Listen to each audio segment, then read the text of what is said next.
let's start. We're going to get started because we know people have taken sometimes taken time out of your lunch hour to be here.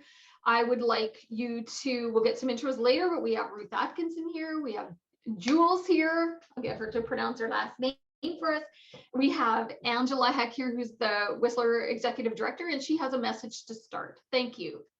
Hi, thanks everybody, and thank you, Shelly, for the words of welcome there. Really looking forward to this Q&A. I'd like to start off by acknowledging that the Whistler Film Festival Society is located on the unceded territories of the Squamish and the Lil'wat Nations. And we honor their language, culture, and history and welcome you here today. I know there's people from across the country here, so would invite you all to take a moment to reflect on where you are on those territories and on these lands as well. We are super excited. We've just come off of a very successful 21st anniversary edition of the Whistler Film Festival. It was our first ever hybrid event. And we are absolutely raring to get going in 2022 now. And we are starting our year with the Screenwriters Lab as part of our talent programs. It is one of 10 talent programs that we offer at the festival throughout the year. They have grown and changed dramatically in these times, and they are now much deeper mentorship over a longer period of time. But the ultimate reality is that these are very, very competitive, very deep programs led by very amazing mentors. And we've had some tremendous success coming out of that. Most recently, we've got Jules here, whose script went through the program and she's just finished production on Broken Angel. So congratulations to Jules. You'll hear about that a little bit. One of our other participants, Agam Darshi, has just finished Donkey Head, which is now available on Netflix and was picked up by Array, which is Ava DuVernay's company as well. And in 2020, Emily Bridger and her project Little Orphans had gone through the project and was the recipient of the winner of the Borsos competition at the Whistler Film Festival. So it's been a tremendously successful program and really great to see you all here that you're so interested in it. I'll give it back to Shelly very quickly, but also just wanted to say that this is a very safe space for questions. No doubt if you have a question, somebody else in the group already has it as well. So please, as we get to that point, ask us anything. So without further ado, back over to you, Shelly. Okay, I want to welcome everybody. We're going to add a link, and it's to a really awesome interview with Jules that made it onto TV. And so Louise, who's running the tech in the background, is going to put that in. So make sure you copy that, and that after the session, you get a chance to look at it. That would be great. I also just want to remind everybody to keep your camera off and and mute yourself for now, only because there's so many people here that we just it'll be just crazy. So I've highlighted, put the spotlight on Ruth and Jules, and Angela and I are going to kind of pop into the background, but we're here. So we are going to we're going to take the time to hear sort of how the lab worked when Jules went through it. Of course, that I believe was post-COVID. So we've been running the lab on Zoom for the last going on 2 years. But this year we're going to change it up. So I'm going to let Ruth talk about that a little bit as we go through it, and then talk about some of the questions that you sent us ahead of time. If we don't get to your question on this, what I'm going to do is I'm going to be saving all of the chat questions. I've already got some of the pre-questions some of you asked. And when our event is over, we're going to be posting this recording onto our website. Plus, I'm going to arrange to have all of the questions with answers sent out to everybody that signed up. And you can also feel free to email me, and my email address is on the website. Email me with anything. There's never any stupid questions. And like Angela mentioned, if you've got a question, there's probably somebody else that does as well. We're not going to be letting any more people in now, so it should be nice and quiet so that we can hear all the awesome stuff that Jules has to tell us. Okay, so I'm going to go hide off into the background, and Ruth and Jules take it from here. Awesome. Thank you, Shelly, and thank you, Angela, and thank you, Jules. So I'm Ruth. I'm the facilitator of the lab. I'm a story editor, script consultant based in LA, but from Toronto, and was just complaining about it being cold here. Clearly, I have lost some of my Canadian roots because it's 80 degrees. Jules, I'm going to read your little bit of bio, just so everybody knows who you are. So, doctor, which I just love. I don't think that's ever going to get old. For Dr. Jules Koostachin, Swampy Creek woman and a band member of the Ottawa Piscat First Nation, is that located in what is now called Northern Ontario. Jules was raised by her Cree-speaking grandparents in Moosonee as well as in Ottawa, with her mother a residential school warrior. She's graduate at the Concordia's University Theatre Program, Ryerson's University Doc Media Masters Program. In 2010, Jules was awarded an Award of Distinction and an academic gold medal for her thesis doc, remembering Inimoen. Thank you, Inimoen. Sorry. She's mother of 4 incredible sons. They are amazing. A published writer, performance artist, academic, and award-winning filmmaker. She completed her PhD with the Institute of Gender, Race, Sexuality, and Social Justice program at UBC. And her research focuses on Indigenous documentary practices. She's also the voice of Layla, Molly's mom, on the award-winning animated series of Molly of Denali. Jules is also actively working with Indigenous communities, supporting women and children who face barriers, which is very apt for your film. So Jules went through the lab in 2019 with her script Broken Angel, and I would love to just sort of maybe walk the group through kind of where you were when you decided to apply, and also if you could give us a log line or a little bit of information about the piece so that people know what your story is about. I forgot the log line. I should ask you that ahead of time. I'm just kidding. It's there somewhere in my head. Yeah, I feel like, I've heard about the Screenwriters Lab for years because it had another name. It was going under another name for about 20 years or something prior. And it was this prestigious Screenwriters Lab. And I remember trying to, I was submitting projects and I wasn't successful. But I had this, I just kept trying, that's who I am. I will pick myself up and keep trying. And I did with Broken Angel, which has gone through a few story mentors and different programs. I started writing it in 2006 when I was the director of a women's shelter, and I was the acting CEO of a crisis center, second stage housing, high-risk daycare. So I had that experience working in the social service sector. So I felt like I could reflect that reality as truthfully as possible. And I was coming from a place of lived experience. So I just kept going through programs. And at that time, I feel like there was still a lot of work that needed to be done in the film industry. And, as most people know, we're going through this huge shift right now where there's more opportunity for BIPOC folks. So I submitted, and I felt like when I did submit the script, I had lost my voice because I had gone through so many story editors that I lost my vision. So when I applied, I stated that. I was like, I'm going to put my ego aside. I'm going to keep my original copy somewhere, but I'm ready to go through this journey, and I'm ready to be challenged.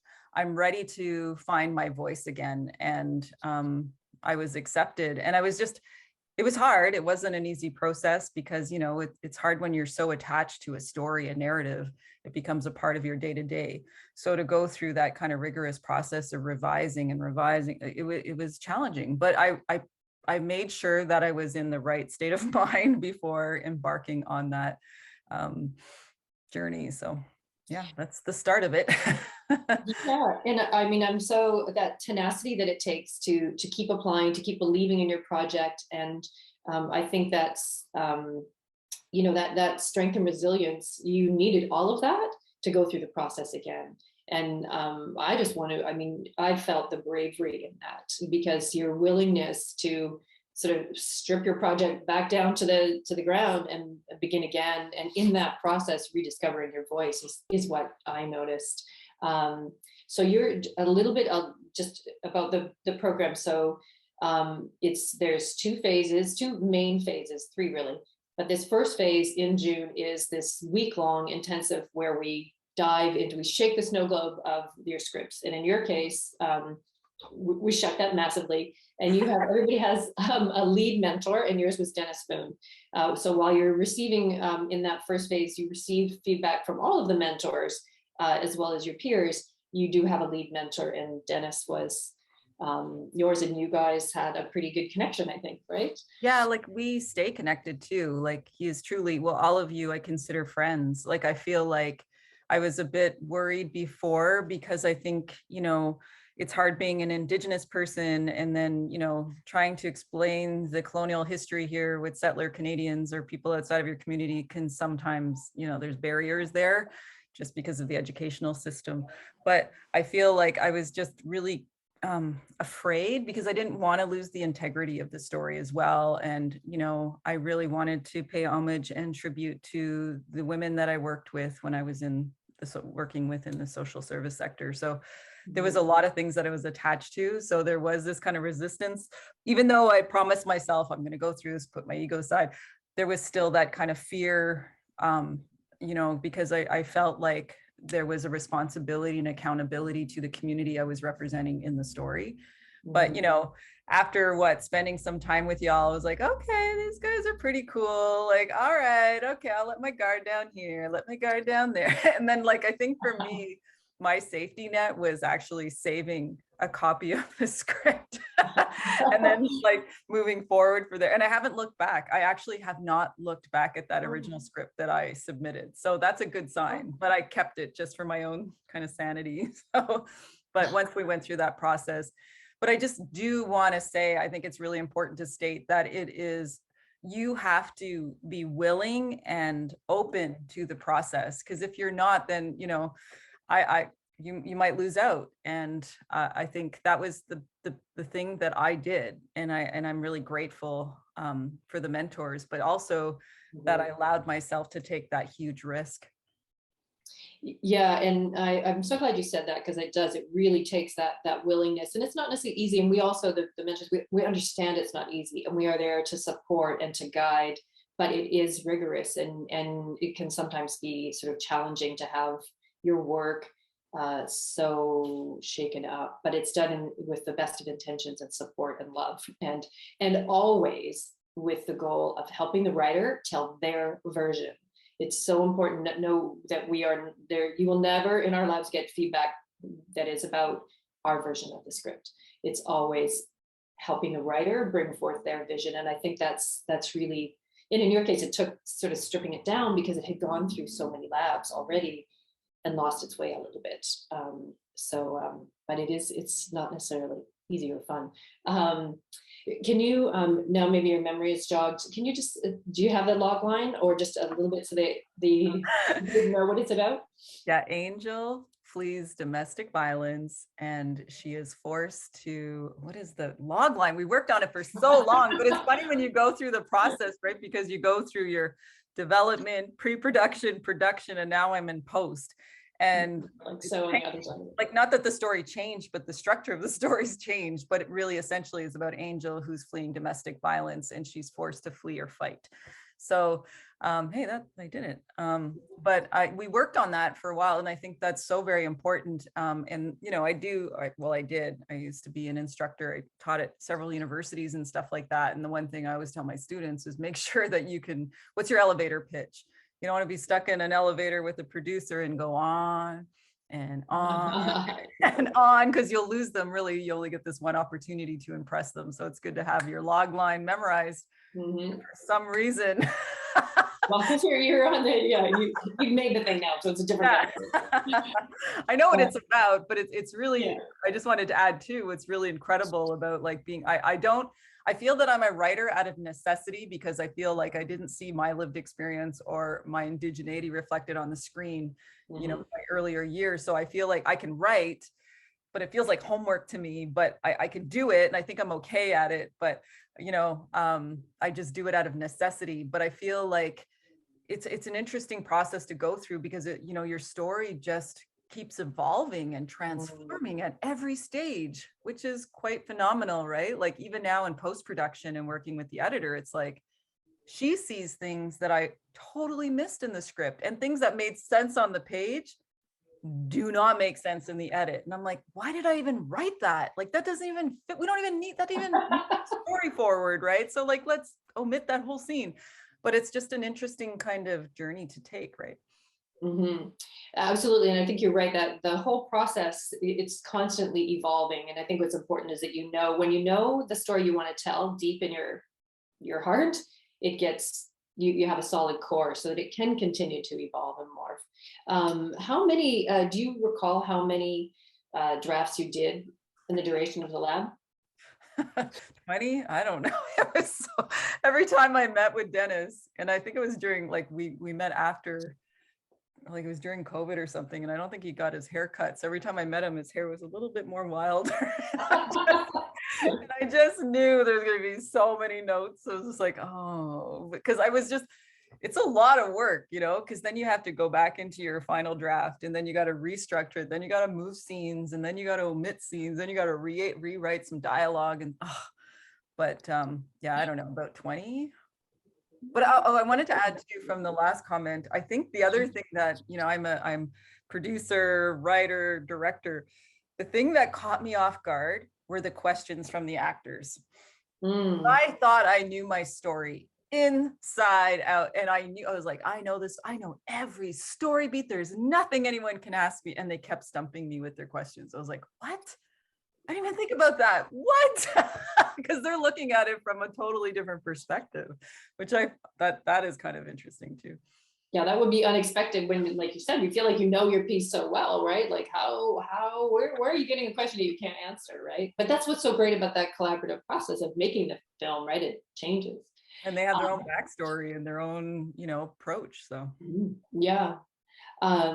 So the week-long intensive in June, where we're shaking the snow globe, that then from that point is we spend the summer where you're one-on-one with your mentor, you have monthly check-ins, and like you said, meeting with Dennis repeatedly. So all the work that we do in that first phase in June is really kind of like bringing everything forth. There's no writing necessarily. There's exercises. We do craft exercises. We sometimes bring in people. But the main focus is diving into your piece. Then we spend the summer one-on-one mentorships, so with your lead mentor, meeting, that might be a new outline, and then several drafts. And then there's an expectation that you over the summer will work on your script, and then in September you'll submit a new draft, and that is the draft that we now move forward with for the second phase. So the second phase is all about marketing, and to Jules's point, knowing how to pitch. Like, you have to know how to do that. So the second phase of our intensive is in, it will be the first week in November, I think is where we're at right now. So it's leading up to the festival, which is December. And that second phase is all about marketing and pitching and meeting producers and learning how to sort of talk intelligently about both yourself and your project. We also develop pitch decks. So everybody leaves the program with a full script, a pitch deck, so that you are ready, you have that industry knowledge.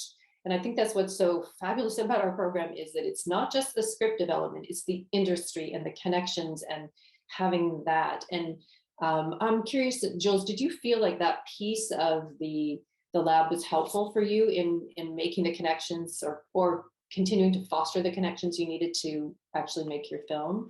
Yeah, I think so, because I mean, we applied to a PTN, so they got first window. So all that work that you do can be applied in those applications later. So you just copy and paste and revise. So you don't have to start from scratch. So, you know, it almost preps you for the next step, which is funding, right? To find money and finance your film.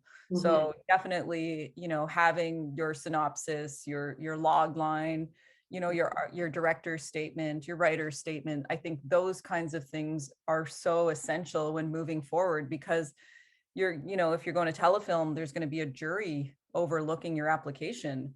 So, you know, if you've started like creating this pitch deck months before, then you can kind of identify where the gaps are or what, you know, questions may arise with the jury. So I feel like definitely And it saves you time and money, and and then you can pull from your friends and say, hey, can you help me if they know how to do design, or even Google Slides is good for your lookbook.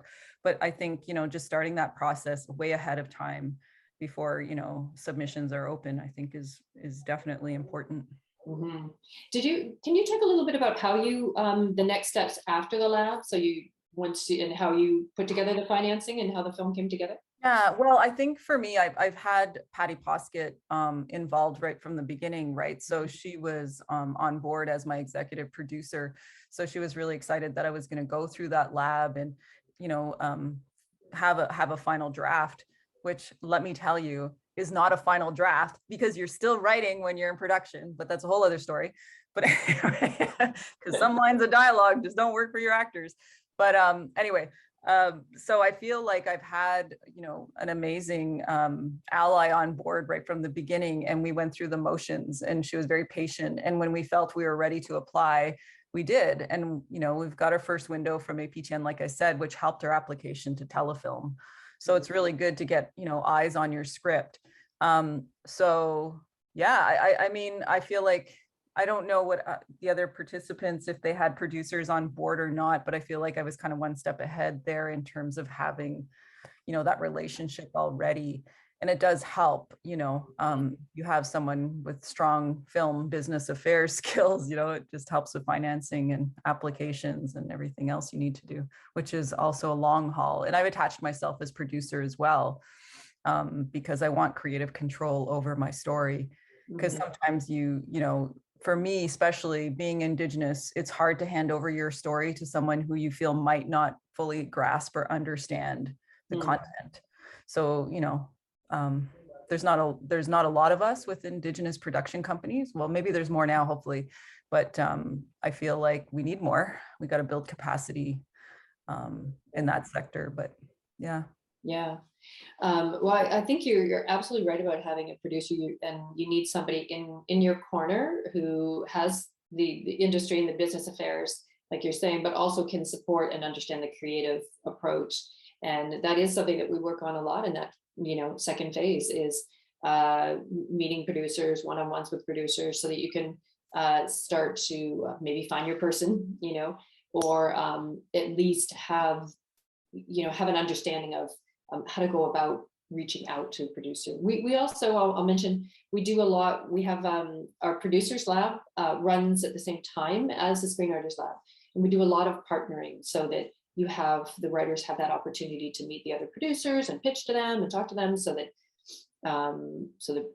you can eventually get a producer attached if you don't have one already. If somebody does, like in your case, it's totally fine. It's also fine to apply to the program if you have some pieces of financing or development. We've had that before as well. But yeah, having a producer who's got your back, and and so now you shot your movie in 12 days, let me add, which was wild. But I had an amazing cast and crew. Like, really, I mean, I met Angie in the Screenwriters Lab, and she came on board as my first AD, and I had an all-women's camera crew. So I just feel like I had really strong people behind me to help me kind of share this vision with the world. So, and we were all super efficient. Like, my goodness, we were all incredible at our jobs. So we had the expertise and stuff, and that really helped us kind of finalize the film. I don't know how you did in 12 days. I don't know how I did it either. Well, I think, Sarah and Angie, like, I had a really great crew behind me, like I said. So, and Patty and just everybody else who was on board, and the production manager, Haley, like, it was great. We had a lot of women and a lot of so that was the big thing too, that I wanted to add. If you're attached as a producer, is that you have say in terms of the production. So who do you want working with you, right? So we wanted to focus on the gender disparity in the industry, ageism with the industry, because after a certain age, especially being a woman, there's discrimination, right? So we wanted to focus on that as well, and creating opportunity, and Indigenous folks. So, I had a very clear vision in terms of who I wanted to be behind the scenes. So yeah. Yeah. And it's great that you were able to realize that, that you were able to, and as a producer, and having that creative input in all of that, right? The crew building and so forth. Yeah. And so now you're in post, and when do you have a deadline that you're working to? Well, I have an incredible editor on board, Laura Mazur. I just love her. She's just so amazing. So, having someone with that kind of experience and expertise and knowledge just makes the process go by way faster. So I have an incredible editor who's very generous. So I feel like we're ahead of the game.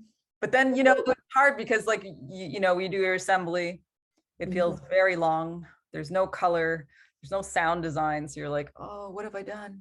And then we go, sequence by sequence, scene by scene, right? So it's an interesting process to go through. Like I've done a lot of shorts, a lot of documentary and stuff like that. So this is kind of a new, I just feel like I'm on this new path and I'm enjoying every minute of it. I'm just soaking information. Like I'm just like listening to everything Laura's telling me. And I'm like, okay, this is good. I'm putting this in my filing cabinet, everything that she's teaching me. But I feel like, and then I realized about myself that I'm very nitpicky, like little tiny things. I'm like, I don't know if I like that line, so then, we go back to the beginning, but I think we have about another month and a half, like hopefully we'll lock in at the end of March, early April. That's our goal. And we're getting close. I mean, and I wanted to add too, casting is the most important part. Like I had the most amazing cast. Like I am so like happy and pleased with their performances because we really only had like 3 or 4 takes and we had to move fast and they brought it. That just made a huge difference. Yeah, in 12 days, you have to have great cast. You don't don't have time to do Vanity again. You don't have time. It's like, let's go. Yeah. I'm mindful of the time, so we'll open it up to questions in a second, but I have one last question, which is, are you working on a new script? Yes, I am. Actually, I am working on a new project, Angela's Shadow, with my dear friend, Steve Neufeld, who is a phenomenal writer who enjoys the writing process more than me. So, we had a very strong draft and hopefully, moving forward with that. And then I have another script that I'm like working on that's in development called Katawasasin, which is It Is Beautiful.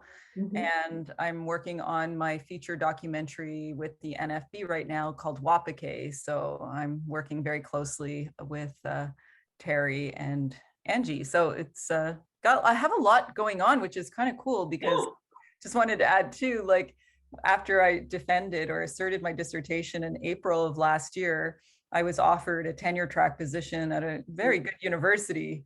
And I turned it down and took a leap of faith and said, you know what? My kids are grown. I'm going to focus on myself.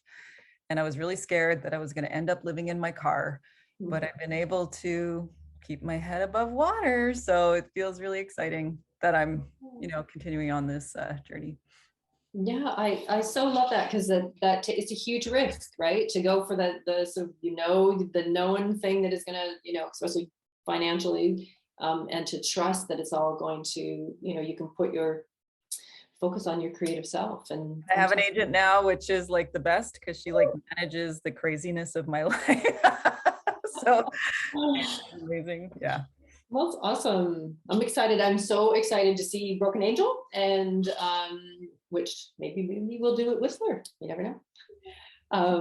But awesome. Thank you so much, Jules. And we can open it up to questions. And Angela, if you wanted to.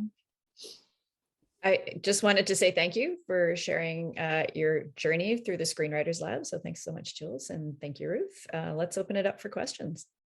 Absolutely. What we're going to do is we have one question so far in the chat, but if you feel that you want to unmute and ask a question, that'll be great. It's hard for us to see because we have so many people in here. So just speak up. That would be great.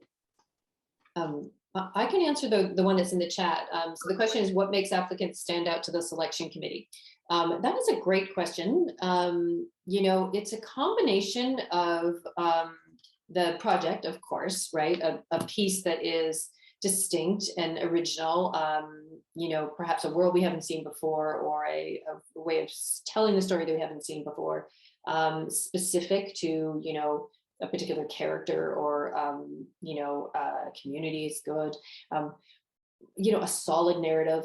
Now we expect pieces to be works in progress, because if your script is completely finished, then you probably don't need the lab, right? So it's okay if it is still finding its way, right? Or like in Jules' case, he worked on it for a long time and I feel like it's no longer hitting.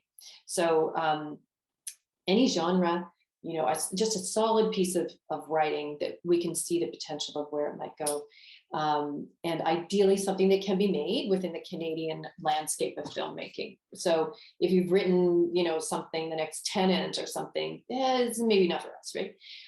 So we can do co-productions, it doesn't necessarily have to be set in Canada, but it needs to be able to be something we can realize realistically, because our goal is to help you not just develop the script, but make your film. We want you to launch. We want you to do that. So we're looking for the material. We're looking for it to sort of fit within the Canadian landscape. And then we are looking for a filmmaker who's at the right place in their career. Somebody who takes this very seriously. If it's something that you can't focus on, like over the 7th month, you've got a lot of other things going on, it's going to be challenging, right? You need this very demanding, rigorous program. There are expectations, there are deadlines, there are, so you need to be able to focus on it. And also for this to be of benefit to your career ongoing. So we're looking for this sort of like, you asked, what would make an applicant stand out? It's that sort of combination of a strong piece of material and a writer who's at the right place in their career where they would really benefit from the lab. So it's that combination, but really any genre, any kind of story, love to be surprised. I think also just to add to just being honest in your application, state where you are. And I think, just because I think if you're to the point, you'll get what it is that you want to do with this next phase.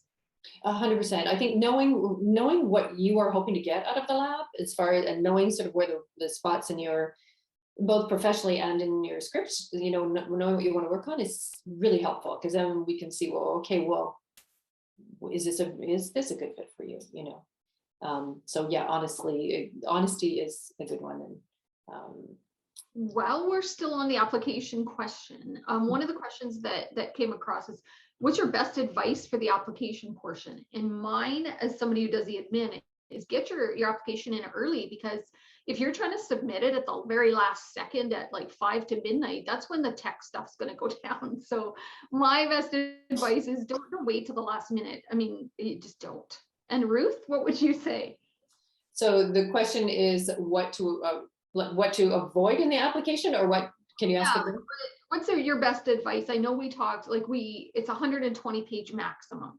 So, or how you feel if somebody applies with, because it's happened, 170 pages. What's your advice for someone who's asking that question? Don't do that. Yeah, definitely don't submit anything over 120 pages. If your script is 170 pages, let's say, you're not ready for a lab, because you have further editing you need to do before you introduce it to the sort of, the process of shaking the snow globe. So yeah, don't do that. And the application, for me, it's for all of us who are going to be looking at the applications, it's concise, be pointed. You don't, like Jill said, you don't need to be, be honest. You don't need to sell yourself, just be really, be you on the page. Concise, clear, and make your information not like, phone numbers, emails, make sure that it's all really clear and on all your documents in many places. So yeah, does that answer that question? Oh, Angela, you're on mute. Yeah, there's a question about how important are letters of recommendation. Yeah. They help.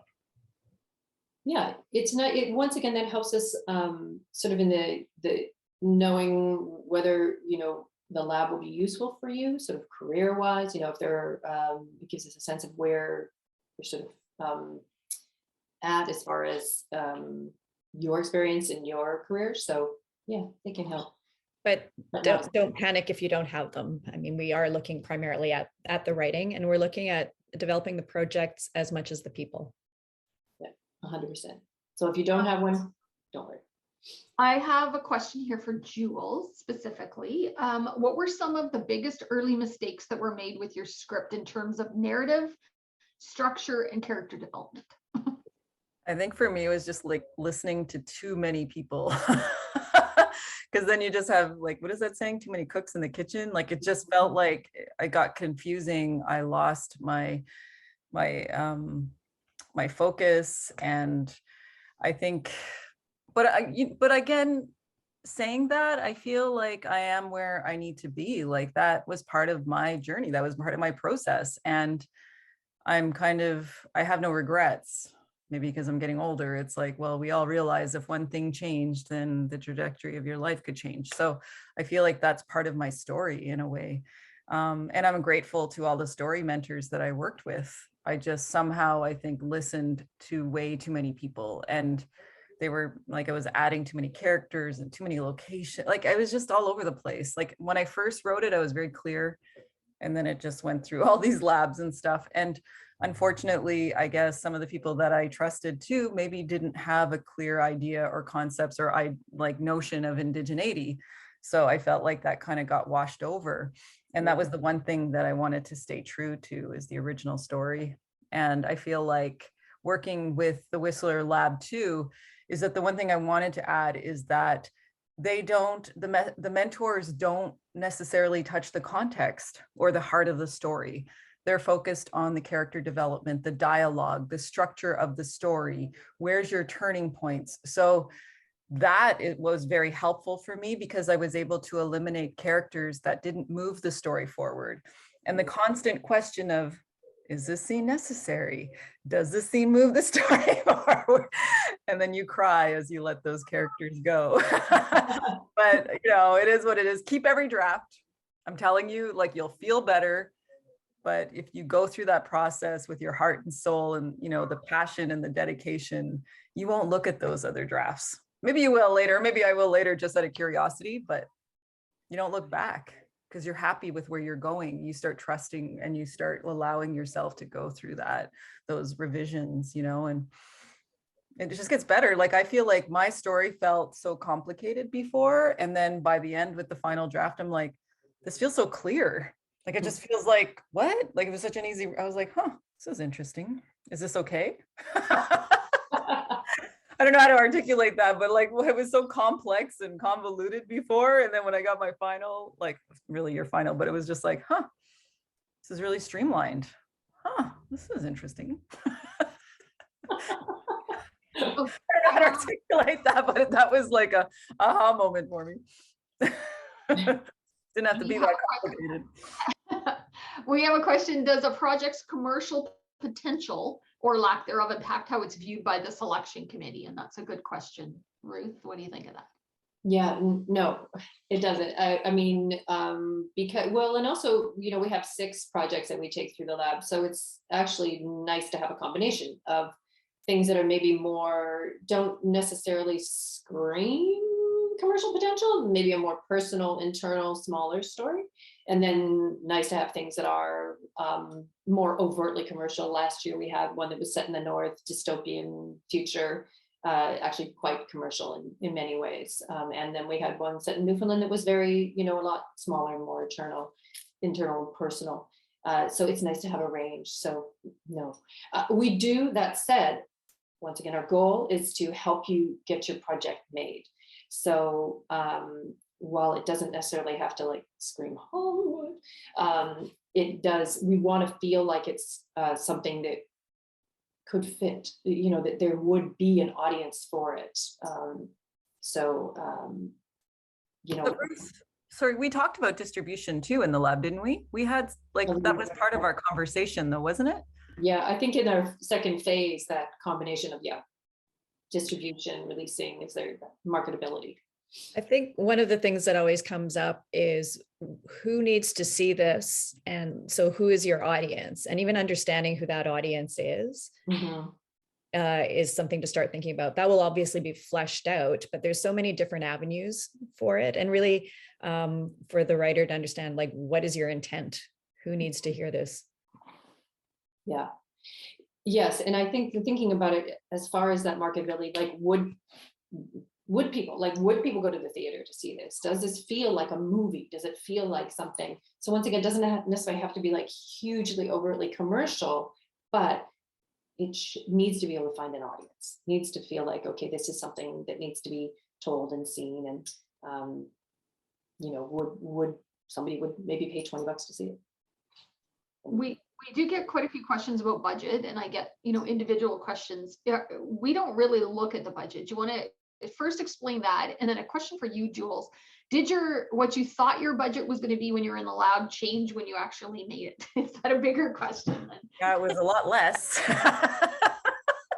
But I think that's it. Like people, I think it's a hard industry to break into. Like there's a lot of trust issues. I think they're like, this is our first feature. We haven't, like, we've seen her shorts, but with that stated, I think we also have to, acknowledge the discrimination that, occurs within the film industry as well, because some pathways are way clearer than others, right? So, I feel like a lot of the work that I did do should have cleared the path, but, it is what it is. So, but we made it work. And I swear I made this film with stunts, doubles, children, 4 locations, driving scenes in 12 days with under $1 million. So you give me $5 million to do a film in 20 days and I will blow your socks off. So I feel like I had to prove myself, and I did, so yeah. It was hard. Like, I think I slept for a month after. I was so exhausted. But that's where your team comes in, your crew, your cast, and being very clear in your vision. And I think I'm a strong director too. Like I have 4 kids, I'm pretty efficient in time management and stuff like that. And those are all transferable skills. So I was like, let's go, we got to do this. And you had to pare down the script a bit, right? To get it into the it's not even like paring down the script. It was like changes as we went. And poor Angie, if she was on this panel, she'd know, like we just it's just like, we got to rewrite this scene. Like we just don't have enough time. And then we just combine 2 scenes in one. And these are like last minute decisions. Like, and I think that's where my documentary filmmaking skills come into play. Those are super transferable skills. So when people say, oh, you just do doc, it's like, no. Like we have to be flexible. We have to find the story. We have to be fast on our feet. And those are incredible skills when you work in scripted. So anyway, yeah. You're saying something interesting there, Jules. And first of all, I'm going to echo what Isabel's put into the chat, like absolutely incredible work and congratulations on all that you've done there. Do you think that the work that you did in understanding the story and understanding the process really set you up for success when you were in production, having to make those kind of last minute changes? Yeah, because you know your story better than anyone else. So when you're a writer director, it's like, it's your story. It means the stakes are high for you, right? So it's everything. But yeah, definitely, I think that was so important moving into production because I knew exactly what it is that I wanted. I knew what I wanted from my characters, but I also stayed flexible because your actors are very clear in terms of what they expect as well, or their understanding of the character's journey. So you have to, there's flexibility there. You have to listen, you got to negotiate, right? Because they might bring something way better than what you ever thought you could bring. So, yeah. Hey, Jules, there's a direct question for you in the chat. You mentioned having applied for a few years. How did your application ultimately change when you finally got through? I think I applied with several different applications. I don't know. I remember when it was Praxis, I was just applying for like 20 years, but I don't think my writing skills were there. But back in 2005, I took a screenwriting course at George Brown College.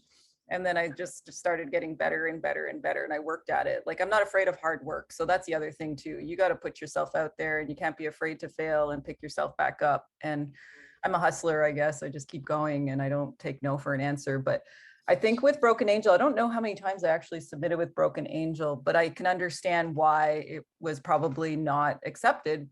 Was probably unclear. Like there was too many characters, too many locations. I didn't have a clear vision. So, but I feel like the draft that I did submit was not there yet. But I think the fact that I said I'm willing to go through this rigorous process is why I was accepted, because I understood and I was quite honest about where the script was at. But with that stated, I was like, I'm willing to do the work. And I did. I've never written so many drafts of a script my whole entire life. Right? You've also gone through another talent program. I went through TIP. the lab, and I went through Women in the Director's Chair, where I got to direct a scene, which was kind of cool. And I ended up acting. That's the other thing I did. I wanted to add. I acted in my film. I directed. I was a producer. I was a writer, and I don't know what I was thinking. I was like, yeah, you know what? I've always wanted to be. I used to act a long time ago. Took a break from my career and raised my kids, and I was like, you know what? This is going to be my time. And then, oh my God, when I was on set, I was so like watching everything that was happening behind the scenes, and I was getting distracted. I was like, what's my lines? It was insane, but I did it. So, and I'm still standing. And It's still smiling. It's still smiling. I hope my acting's okay. If that's the one thing that kicks you out of the story, then I won't do that again. So Ruth, we just have a couple things just about the applications themselves that we get often.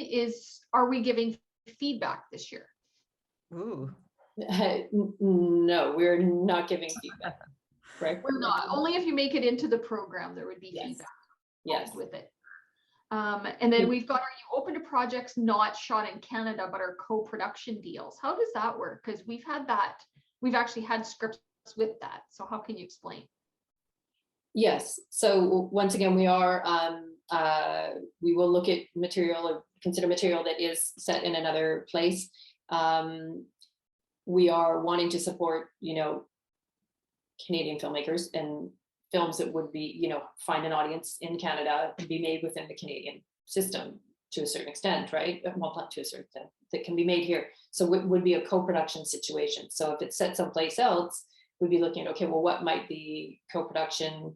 It would be good if you're applying with a piece that isn't set in Canada, that you perhaps have maybe an understanding, or not, you're not a producer, I understand that, but that there is some maybe mechanism for it to be made in that other place, but still within the context of the Canadian film business. So we can certainly look at something else. I'm not saying you have to have a co-production, but it would be good to have an understanding of like how that, how it might get made. Red Snow is a good example. Marie Clement's film. It's set in Afghanistan, but it was entirely shot in Vancouver. So sometimes something that is set in another place can easily be done. And starring my oldest son. That's true. So that's, there are ways to make a film that is set in another place work. So we're certainly open to that. And another question we get is, can you apply as co-writers?